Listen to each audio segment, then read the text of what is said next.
কেন্দ্রের শাসক দলের বিরুদ্ধে অবিচারে প্রতিবাদী মুখ কুস্তিগির সাক্ষী মালিককে ১০০ জন প্রভাবশালীর তালিকায় স্থান দিল টাইম পত্রিকা। বিশ্বের শীর্ষ প্রভাবশালীদের এই তালিকায় সাক্ষী মালিকের নাম থাকায় স্বভাবতই আরও চাপে পড়ে গিয়েছেন প্রাক্তন কুস্তি ফেডারেশনের সভাপতি বিজেপির বাহুবলী নেতা ব্রিজভূষণ শরণ সিং। এই তালিকায় ভারতীয়দের মধ্যে নাম রয়েছে বলিউড অভিনেত্রী আলিয়া ভাট, ভারতীয় ব্রিটিশ অভিনেতা দেব প্যাটেল এবং মাইক্রোসফটের সিইও সত্য নাদেলার।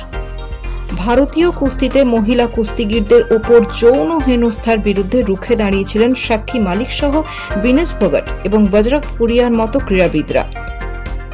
বিশেষত সাক্ষীর লড়াই ছিল এমন একজনের বিরুদ্ধে যিনি বিজেপির বাহুবলী নেতা ব্রিজভূষণ শরণ সিং। ব্রিজভূষণ সেই সময় জাতীয় কুস্তি ফেডারেশনের সভাপতি ছিলেন, শুধু তাই নয়, সাংসদও বটে।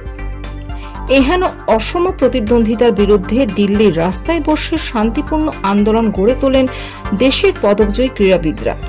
তাদের আন্দোলনকে সমর্থন করে কংগ্রেস সহ বহু বিরোধী দলনেতারা পাশে দাঁড়ান। সাধারণ মানুষের সমর্থনও আদায় করেন সাক্ষীরা।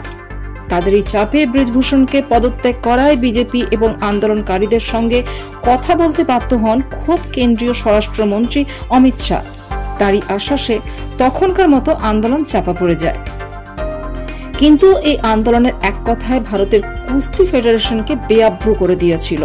শুধু তাই নয়, দেশের ক্রীড়াক্ষেত্রের গোপন নির্যাতনের দিকটি সাধারণ মানুষের চোখের সামনে খুলে দিয়েছিল। টাইম পত্রিকা তাদের সাফল্যকে তুলে ধরে বলেছে, তার লড়াই মহিলা কুস্তিগিরদের জন্যই নয়, গোটা দেশের মেয়েদের নীরবতাকে জাগিয়ে তুলেছে। মালিক একটি বিদ্যুৎ ছটার মতো অগ্নিস্ফুলিঙ্গ ছড়িয়ে দিয়েছে ভারতে। উল্লেখ্য, রাজনৈতিক অস্বস্তি কাটাতে বিজেপি ব্রিজভূষণকে পদচ্যুত করলেও তারই অনুগামী সঞ্জয় সিংকে ফেডারেশনের সভাপতি করায় প্রতিবাদে ক্রীড়া জগৎ থেকে অকাল সন্ন্যাস নেন সাক্ষী মালিক। টাইম পত্রিকা আরও বলেছে, সাক্ষী মালিক এখনও তার লড়াই চালিয়ে যাচ্ছেন এবং সেই বিদ্যুৎ শিখা এখনও বহ্নিমান। তিনি আজও তার যুদ্ধের ময়দান থেকে সরে যাননি। এই তালিকায় রয়েছেন বিশ্ব ব্যাংকের প্রেসিডেন্ট অজয় বাঙ্গাও।